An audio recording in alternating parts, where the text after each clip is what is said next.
Hello learners, welcome to Face Academy CBSE Hub. 10th Max CBSE ல exercise 1.2 third sum தான் பார்க்க போறோம். Prove that 1 by root 2 is irrational அப்படின்னு கொடுத்திருக்காங்க. நம்ம ஆல்ரெடி previous sums சொன்ன மாதிரி தான் உங்களுக்கு direct question. Prove that root 5 is irrational, root 2 is irrational, root 3 is irrational சொன்னா theorem 1.2 யூஸ் பண்ணி அந்த first step அந்த ப்ராப்பரா போடணும்.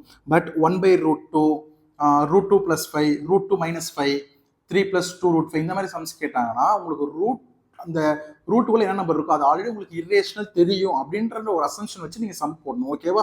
ஸோ ஸ்டார்ட் பண்றேன், கவனிங்க. Let assume 1 by root 2 is rational. 1 by root is rational. அப்ப ரேஷனல்னா என்ன? 1 by root 2 is equal to a by b. ஏன்னா ரேஷனலோட கண்டிஷன் எப்படி இருக்கும்? a by b ஃபார்மேட்ல இருக்கும்.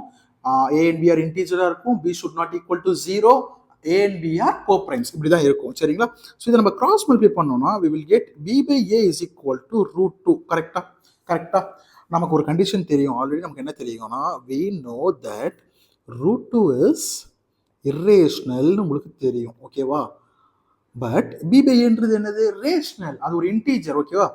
Since a and b are integer, b by a is rational, but root 2 is irrational. எப்படிப்பா ஒரு rational irrational ஈக்குவலா இருக்க முடியும்? Irrational number should not equal to rational number. இப்படி தான் இருக்கும். ஓகே, ரெண்டு ஈக்குவலா இருக்க வாய்ப்பே கிடையாது. there is a contradiction on our assumption. Therefore 1 by root 2 is irrational. ஏன் கான்ட்ரடிக்ஷன்? நான் ரேஷனல் எடுத்தேன், ஆனா எனக்கு இங்க பாத்தீங்கன்னா irrational number is not equal to rational வந்திருக்கு. அப்ப நம்ம எடுத்தது தப்பு தானே? ஒரு கான்ட்ரடி ஆகுதுல்ல. அப்ப கான்ட்ரடி ஆகுதுனாலே ஆப்போசிட். அப்ப 1 by root 2 is irrational, hence proved.